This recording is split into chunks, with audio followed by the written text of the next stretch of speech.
as an occupational therapist, especially working in the rehabilitation setting, people coming from the hospital, coming to get further rehab, they're not strong enough to go home. I go in to introduce myself. It's usually the day after they've gotten there. They often bring up going to the bathroom, even without me asking. Why? This is such an important issue when you're in the hospital on different medications, especially pain medicines, and you are immobilized. You are in bed most of the time. You're not up walking and moving around. What happens? We get constipated.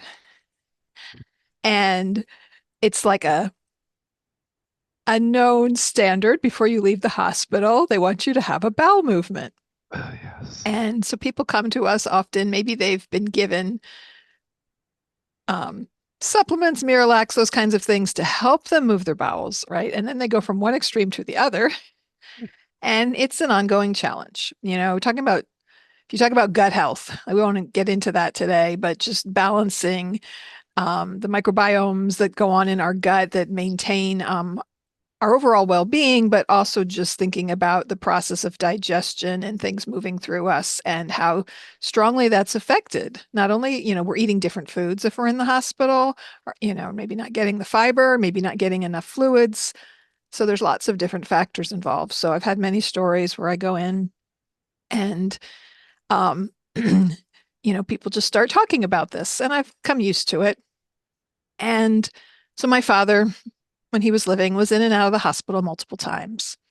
My father had come to believe that taking his chewable Pepcid helped him have a bowel movement, to the point where we had to explain this when he was at rehab facilities.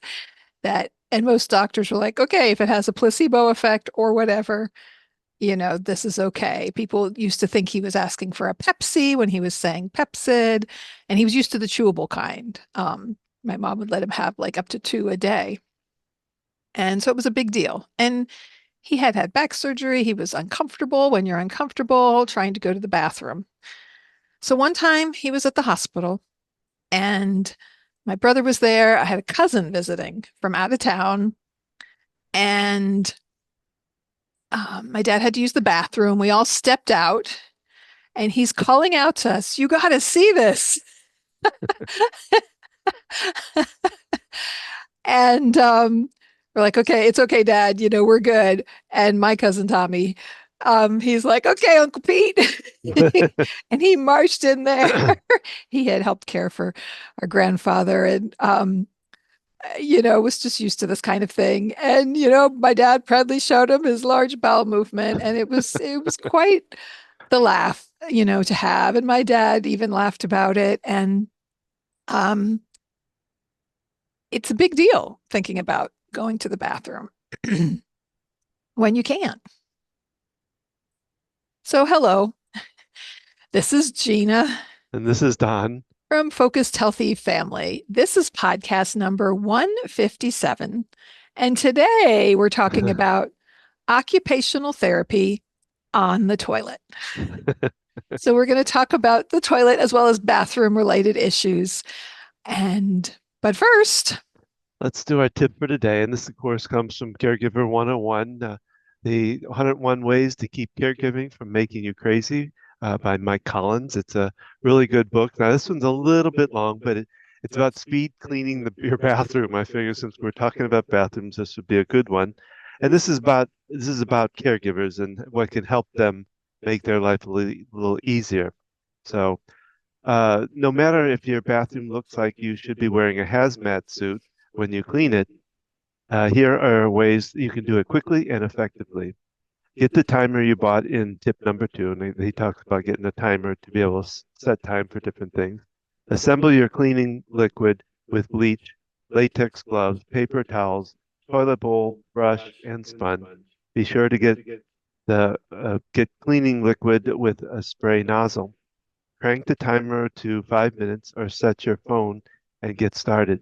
Spray the wall of the tub and shower and the tub of your shower floor with cleaning liquid. Open the cleaning liquid bottle and pour about half cup in the toilet water.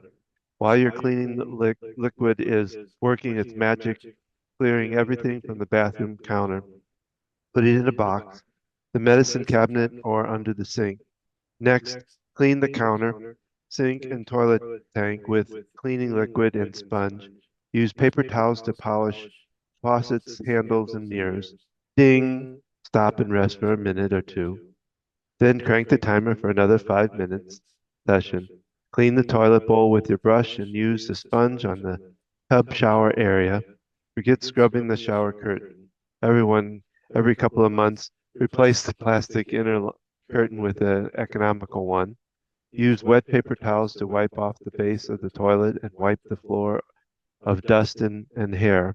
Keep wiping the floor as you back your way out of the bathroom.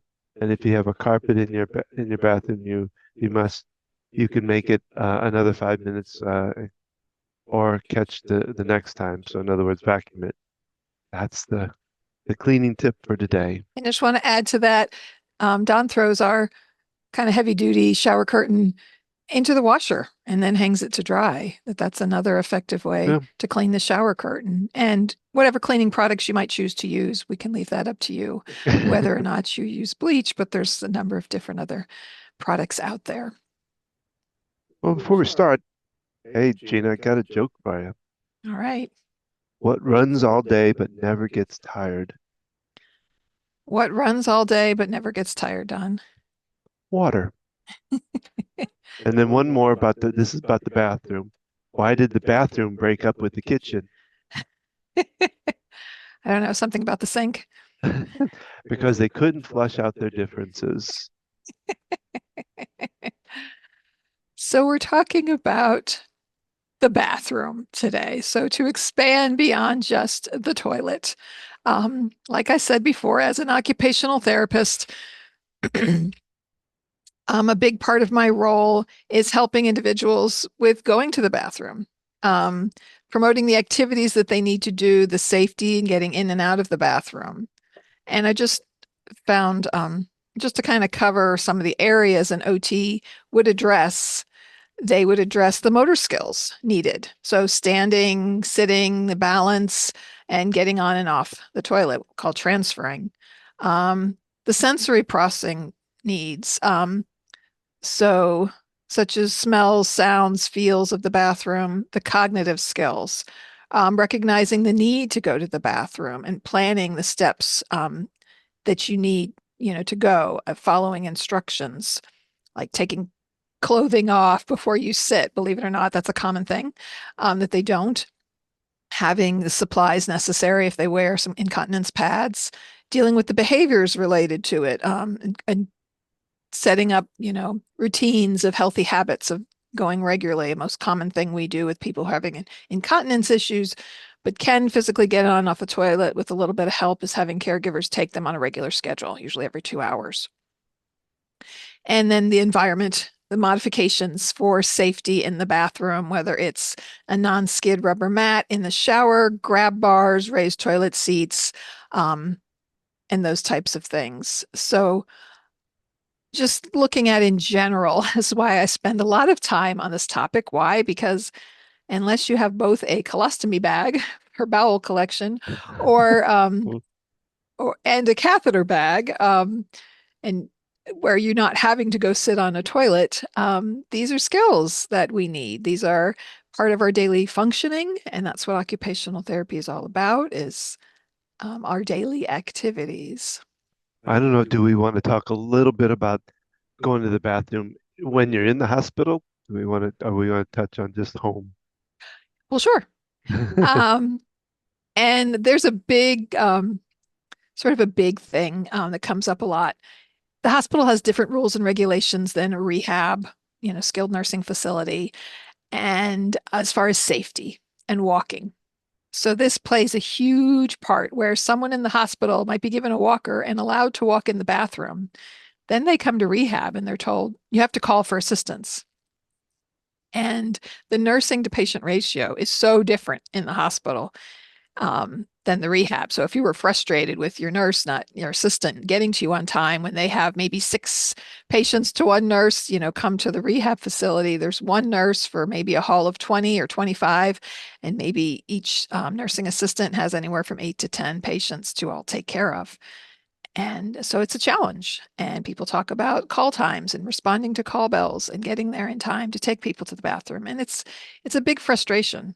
The falls can happen, things like that, Sure, you know. which is the reason we want someone to have assistance is because, and there's just different regulations that were put in place for nursing home facilities to protect patients and their rights. And like think about the HIPAA, um, the Healthcare Privacy Act, and all these different factors that were put in place to protect people.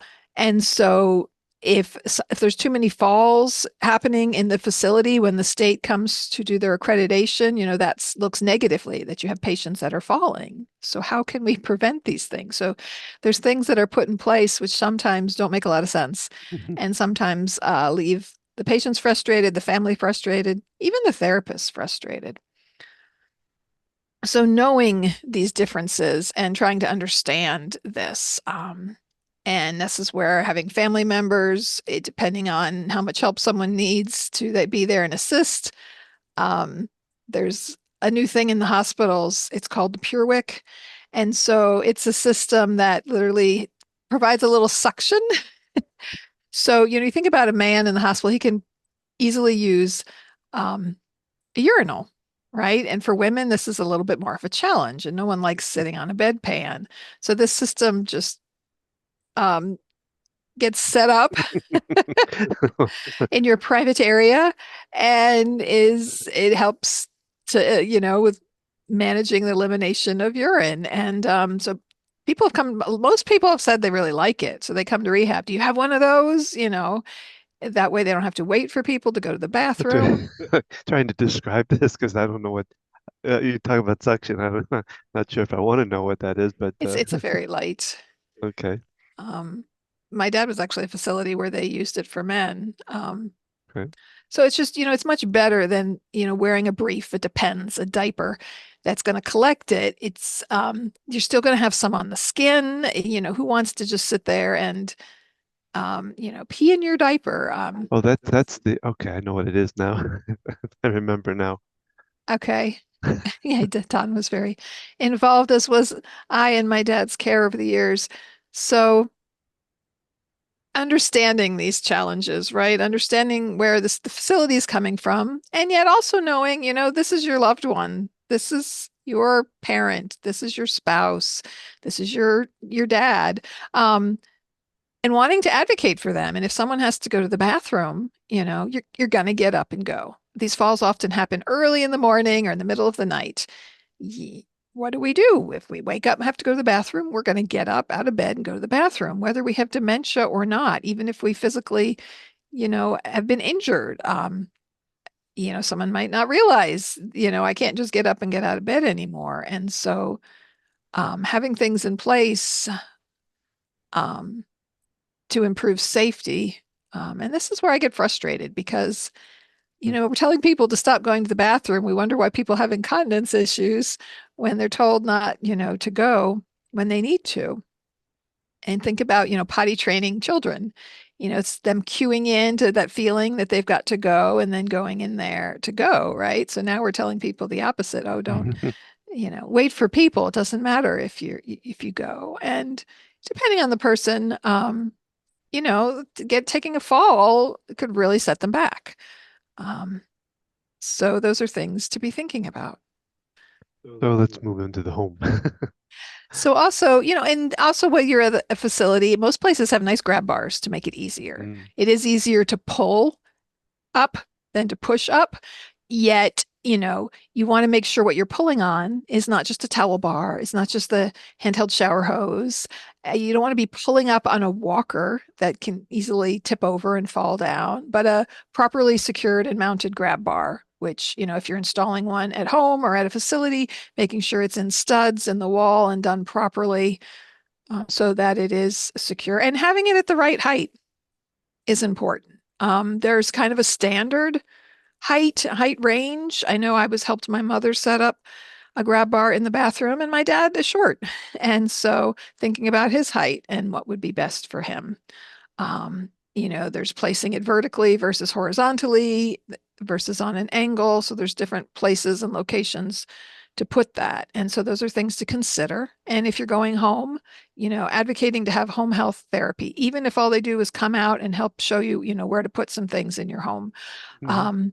can be a huge help to identify the best thing for your loved one, to best support them, set up the environment the most for safety. So other things to think about, right, Don? We go into the Well, we bathroom, and what are some things you do in the bathroom besides sitting well, on the you brush your toilet? teeth, Okay. So you wash your face, you okay. So and where do you do those things? in front of the sink, Okay. And are you standing or sitting?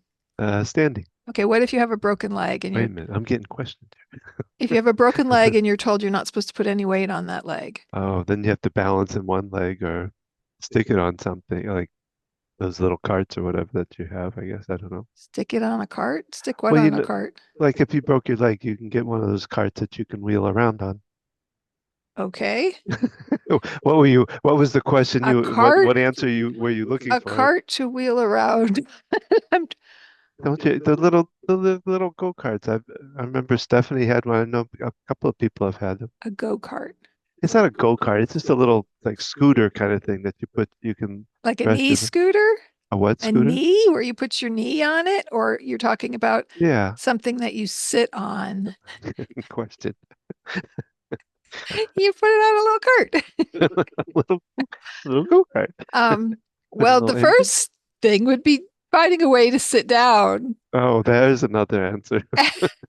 Because if you have balance issues of any kind, when you have to take your hands off of something for support, you're more likely to lose your balance. And so, simple act of sitting. Sitting. Oh, Now, if they're at a rehab or facility, the sink might be such that you can pull a chair up under it easily. At home, we often don't have that. We have a yeah, cabinet there. And so it can be difficult depending on the height of the person. yeah. The other thing is having a chair there and then allowing them to stand, but having that chair parked directly behind them so that if they do lose their Good call. balance, there's a place to sit. Um, Bringing, if your bathroom's too small, it's too awkward to sit at the sink, using a basin and bringing it. You can do that at home, just like they do at the facilities. Having a bedside table, having an adjustable table or any kind of, Well, and sometimes the toilet's close enough where they could sit on the toilet and be able to do their stuff too. yes, Depending on the size of the toilet or that's a the bathroom. that's a common thing. Let's go ahead and start washing up while you're sitting on the toilet. Um, So having seats and having appropriate seats. If you're looking at a seat for the shower, non-skid bottoms, having a specific shower chair. Um, they make a lot of showers these days with the built-in seats, and for the most part, I don't like those. The surface is often very slippery. Slippery, yeah. Maybe there's a little bit of non-skid texture in it. It's often triangular. Mm. It's not necessarily the right size for somebody. And I really would prefer someone have an open shower and then bring in a seat. And we could actually put in the little Yes, um so uh, we will show you a video of what a tub transfer bench looks like and how that can be assembled. A tub transfer bench typically comes in a couple pieces. This is a sliding tub transfer bench with the added feature that the seat slides across by pressing in these little levers. So typically a regular tub transfer bench is just going to be the seat mounted on a frame and then the two sides. Why do we have two sides? So that if you need to enter your bathtub from the left or the right. So there's an arm on the opposite side, depending on which way you need to enter your bathroom. So if this is your bathtub here, and your shower head's here, you're going to enter it this way, and therefore you're going to need this piece on this side, and vice versa. These little caps on this one come off to go in other directions. So, just like on a standard walker, there's these little clips here that allow you to slide it into place. This one, like I said, has this extra moving bar because of the added feature that it has on it. Lock that in there. Lock it in there. Okay, so that side is securely on. We flip it over, now it's more stationary. And now we add the other side. Pushing the little levers. Slide it down, making sure it's locked in place. The back. Some people can do without the back. It gives them more room, but someone who needs support for their balance, again, there's the two pieces. The trickiest thing is that you have to press them both together. And then sliding it into place. That's an extra clip. And so now, as you can see, with the tub, the inside is going to be higher than the outside, but all tubs are different. And when we go in the bathroom, we'll show you how these legs are adjustable to accommodate different heights. You can also use this in a regular shower if you have a large enough space. You just bring the height up so that it's level on all four legs. Looks like it's still slanted there. And this particular one is nice because it's got two sets of holes, so you can go up half notches if need be. Sometimes, you know, the curve of the tub is such that the inside legs actually need to be at two different heights. And I think we need to go up to the very top here to get this level. And with this one, when the seat slides over, there's actually places where it locks in place so that when the person sits down, then they can slide. There's also one that the seat swivels around so that they don't even really have to do any turning. And then it comes apart the same way.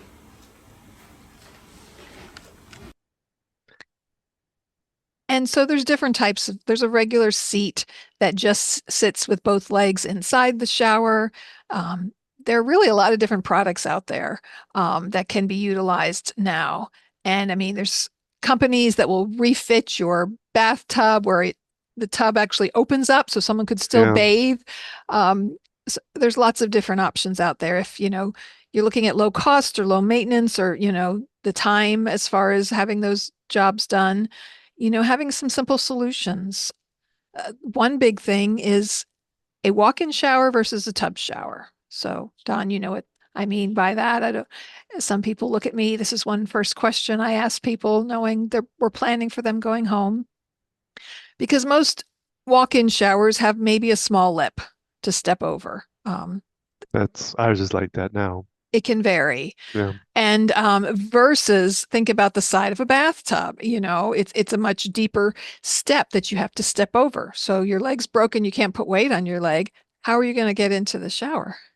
Use the shower, sliding shower that we showed. Right. And so do you have, or, you know, if you can Or if you can sit on the edge and seat, flip one seat, I got this one right. One leg at a time and then the other leg. which sometimes you can do if you have an open shower stall and can put the chair in a position that allows you to do that. You might not need the full tub transfer bench. So looking at different environmental options and, you know, having thing that's the safest for a person, but that's the least invasive. What about let's talk just a little bit about wheelchairs. We can also put a video about how to deal with a wheelchair, but let's talk just a little bit about if you've got somebody who's in a wheelchair and how do they get in and do different things. So the first thing is the door, the width of the doorway. If you're in an older home, I'm not sure what Yeah, I time don't know. period that would be, maybe pre-ADA, you know, before the 1990s, it might not be wide enough. The doors in your home might all be different.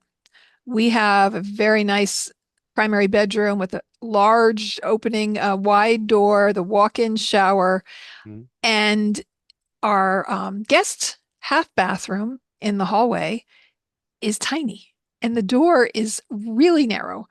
And we had a family member and it couldn't fit a wheelchair in there. And so that becomes a problem.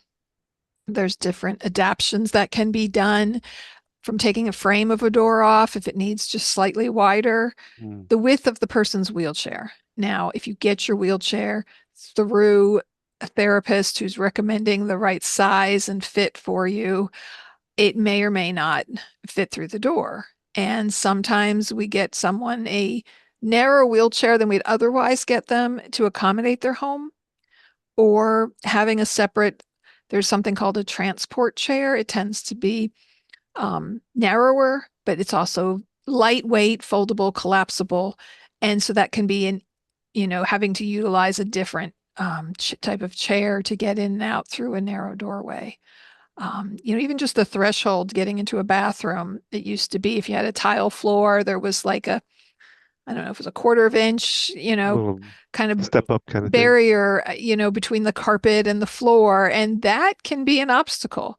Mm. Um, You don't and think of it, when you think about those are pretty small, but that's still an obstacle. and if we're walking for the most part, or you don't even think about it. Yet, trying to get wheels up over even just a little bump, it can be challenging going onto different surfaces. So you have to think about, can you get in there? Okay, now we've got the doorways big enough, but what about once you're inside? Can the wheelchair be turned around? How do you navigate in there? As we demonstrated, the tub transfer bench, our upstairs bathroom In a very small bathroom at the time is too. small. And, the location of the toilet right next to the shower makes it a little challenging with setting up a seat. That tub bench we have is very large and awkward. And so it was not ideal for that situation and that setting. I need to get in the bathroom. The doorway is not wide enough for my walker. The safest way to do this, turn sideways and then sidestep. If your therapist has you standing at the kitchen sink taking side steps, this is why. Once in, I can turn it around.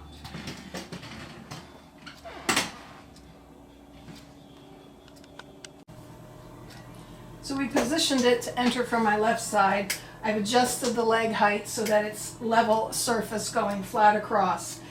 To transfer from a wheelchair, it's usually best to kind of get a cornered angle to get from one surface to the other. Now, this is an extra tight space because of the toilet, and so this would not work for a really tall or large person. So we can scoop to transfer over, and then lifting one leg over, and then the other. And with the regular bench, you'd scoot across. With this one, it slides across. Again, a person who needs that much help would need a second person. So now I'm on the bench. A handheld shower hose enables me to wash myself safely. Installing grab bars, not towel bars, but grab bars would enable someone to stand. This bench comes with a cutout seat in it to make it easier to reach up underneath to wash. Again, this is a tight space. These little knobs press in for the sliding. One leg, the other leg. Make sure it's locked in place. And depending on the angle of where your chair is, you can either turn around to get up or do a transfer like that. So, looking at these different things, having people measure, that's what we'll often do is if they can't even come into the facility or, take a video or take measurements of what it looks like so that if you're at a facility, your therapist can best help you accommodate this. Or if you're going, directly home from the hospital, having things in place is important. Having the shower 100% ready is not necessarily, the person's willing to wash up at the bedside or at the sink and wait to get into the shower until, a therapist, someone comes out there and can assess the situation and make some recommendations. Unlike, having your bathroom ready to get on the toilet. But there are other things you can do. You can get a bedside commode. Now they're often called 3-in-1s because they come with both the bucket insert, so it could be used separately as a toilet, or usually there's a splash guard to help direct if you're putting it over the top of the toilet. And it's called 3-in-1 because it can also be used in a shower, although typically we look at a different kind of seat for the shower, but it can be placed there. It's got a good one, has adjustable height legs, just like a walker adjusts, so you can get it to the right height for someone. The rubber non-skid feet on the bottoms of it. If, having these things in place and having the rails, which can be a big help with getting up and down. So that could be used. Sometimes it's set up by someone's bed. So if they get up in the middle of the night, maybe during the day, we're not as worried about them. They're safer with walking, but we're worried about them going to the bathroom by themselves. Well, can we set the bedside toilet seat right there for them and have it at the right position and the right angle so that they can easily get their legs out of bed and stand up and move to it. There's a lot of different types of 3-in-1 toilet seats. There's ones that are called drop arm. So someone who can't stand up and needs to kind of scoot transfer, like we showed with the transfer tub bench going from the wheelchair to the bench, this arm drops down out of the way. So someone can scoot across and then the arm goes back up to help them kind of reposition. There's bariatric ones, which are just larger, can tolerate a heavier weight. They're sturdier. Um, they can be nice because not just having the narrow toilet seat, and you think about a toilet seat, it's got more of a bench to it.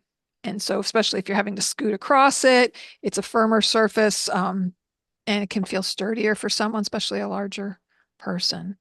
So we're, looking at all things related to the bathroom, from going, having the urge, getting there on time, having regular bowels, which sometimes can be as simple. For a while, my dad ate an apple a day, and I don't know how we got out of that habit, but I mean, there's really great amounts of fiber in an apple. Yeah. And, just incorporating some things like that in your diet can be a huge difference. Prune juice, things have been come to known as helpful. Cranberry juice, and it's got to be like 100% cranberry, which is quite bitter, but cranberry juice can be helpful with maintaining good urinary tract health. Urinary tract infections can be extremely common in the elderly, and oftentimes they can manifest with confusion and increased cognitive difficulties, whether it's agitation, just more confusion. Um, and oftentimes we see this kind of sudden change in behavior. Maybe someone's baseline confused, but things are getting worse all of a sudden. Can they be checked? Have they had a urinary tract infection? There's even home kits. My mother told me that she purchased to be able to assess this herself, because it can be a big ordeal taking someone to the doctor. And facilities, they have the ability to do it right there. So there's so many factors to We have to give the run to the incorporate. bathroom brownies that you make. That would help.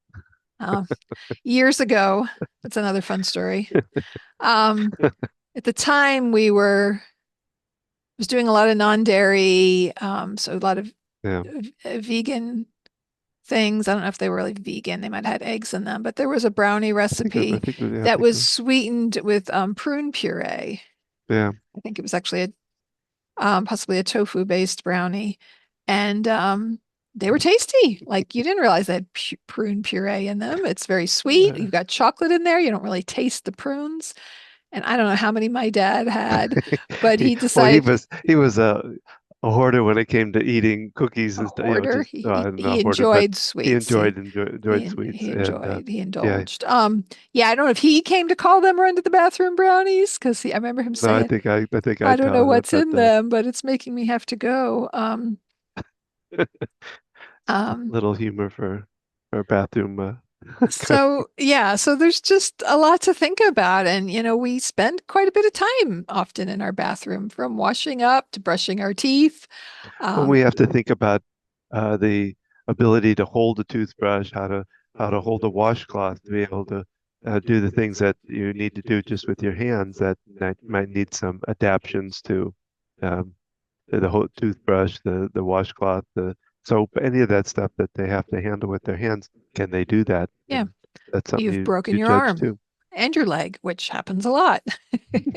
And they think they can go home. And then they're like, wait a minute. Yeah, there are modifications that you can do easy yourself, but there's also things you can purchase to help, to make things easier one-handed. Finding ways to do it. Uh, I learned this from a patient, actually.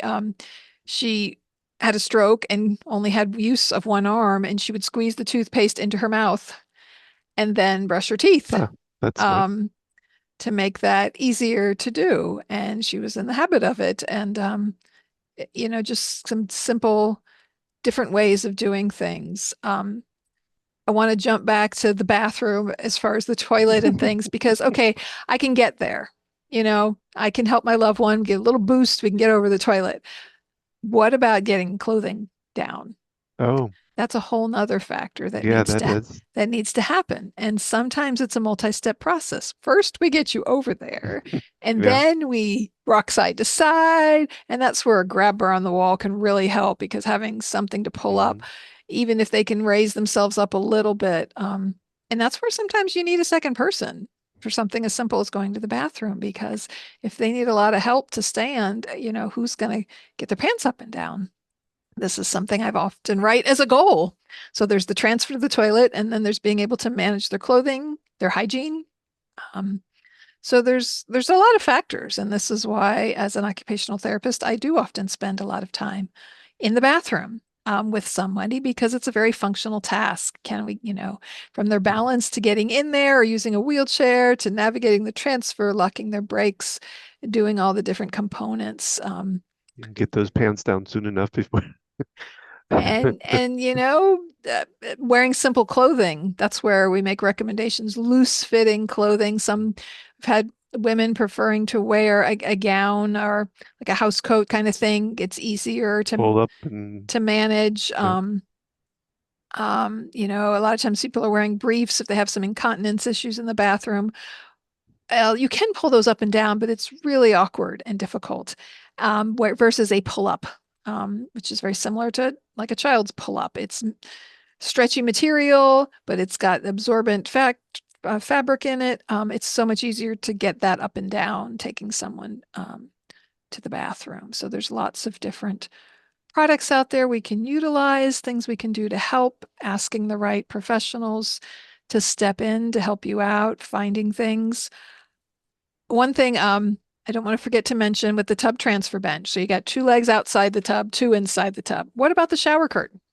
Oh, Where do yes. you put the shower curtain?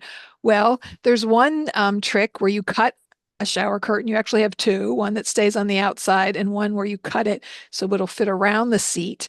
They actually make a curtain like this. My mother found it and it actually snaps around. So it's got slits to be able to put it around, to be able to keep the water inside the tub when you're sitting there. So thinking about those kind of things. Um, Rugs are generally a safety hazard, but a non-skid surface, and absorbing any water, Mm. making sure the floor is dry. Um, there's just so many of those practical kind of common sense things that some of us have, some of us you don't think about it. You just get in the shower, you do your thing. You're not thinking about all these components of things, but things to think about, when we're supporting our loved ones, when falling is a greater risk, breaking bones, someone who's got osteoporosis or any other factors that could cause further injury, and, send them to the hospital, which we want to avoid as much as possible. And so thinking about the bathroom and what questions do you have? Um, Yeah, let us know. This is we'd love the comments. We'd love comments to help us guide us on what are the things you want to know about bathrooms or what you want to know about dealing with your aging loved one. This is a journey that's a tough one for anybody to go through because it becomes worse and worse as time goes on, and it can become worse well, I and should say, worse. yeah. Um, You've got your relationship that you have with your loved one. You've got, pre-existing factors, their medical health, your own limitations of what you can and can't do, your other responsibilities, and then the environment where they're living. And is it a safe place? Are you juggling, getting a better setup for them for their safety and then all the other specific factors that are going on with them. So there's a lot to it. And right, if you start out with a contentious relationship to begin with and that frustration of them not listening and things, yeah, if things continue to progress, that person maybe has dementia that's advancing or other medical problems, it gets more challenging and more taxing. well, and that's one area that we tend to work on, both the frustration side of it, dealing with how to cope with your own stress first, be able to handle whether you had a contentious relationship with your aging loved one, being able to deal with yours first, and that's one of the things I do with my EFT is helping people just to learn for coping skills to cut that down. Putting our own oxygen mask on before that of the person next to us.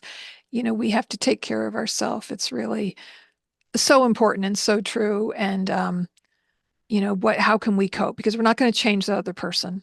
Yeah, It's how we handle the situation, how we deal with it. We yeah, recently talked to somebody, and the daughter-in-law, they always had a difficult relationship with this loved one. And so now the person has dementia, they're dealing with them in a facility, and it's just they're already burnt out and frustrated from the hmm relationship. And now this person's physically relying on them for more help. And so even before they were in a position to need actual help. And so that, there's a lot of, you know, burnout that can happen, just being exhausted and aggravated. And then if you're frustrated and aggravated with the situation, that dynamic can just cause more tension and yeah, aggravation. We talk about it with children. If our anxieties, they're coming at us with anxiety, and we come back with that same level of energy and things, that we're going to climb the wall of anxiety, as you call it, right, Don? yeah, yeah. And so how can we lower our own? Yeah, they're over here getting mad, yelling, and how can we keep our cool? What things can we do to minimize that? So we're not putting extra, it's already an extra stress. It's already on us. And yet, things in life, there's stressors all around us. And we got to do what we can to take care of ourselves, because we're not going to be effective for other people. And maybe we think we're in good health, we think we're fine, right? And then all of a sudden they're in the hospital, or after maybe they've passed or some other event, you you collapse, you fall apart. You don't realize, either you get sick, or you find out you have new health problems, or something happens to you because just the exhaustion from going through that, and over time you might not see building up. So where can you get help? Well, we're here to help. So, and this is our podcast today. We flushed this one out really well today. We hope you enjoyed it. We'd love to hear from you. Wherever you're listening to it, if you could leave us a comment, we would love that too. Uh, and also, if you're in a place where you can subscribe, we'd love you to just go subscribe. We're on YouTube and all these different places. Um, we are here to guide you through your journey caring for your aging loved one. And we have, Gina does the Ask the OT, which we're starting to put together different snippets of things that you can do to help There'll be help videos, your we short little videos with tips, like we showed today with the transfer tub bench. and then I do every month I do once a week I do a EFT tapping group to help bring down the anxiety that you might be facing with your loved one or anybody for that matter. And you can find all of this on our website, focusedhealthyfamily.com. We're also on Facebook at Focused Healthy Family. We're on Instagram at Focused Healthy Family 1 and YouTube at Focused Healthy Family. Join us each Thursday as we put out these episodes for you to listen to. And if it's something that you can find some interest in, or if you know somebody that is dealing with an aging loved one, there's a lot of resources we do on this podcast. We've interviewed therapists, we've interviewed people around this whole subject, and a lot of good information there. So please be sure to pass it along. It's FocusHealthyFamilyPodcast.com. And remember, how you speak to your children and your loved ones today shapes their future and yours.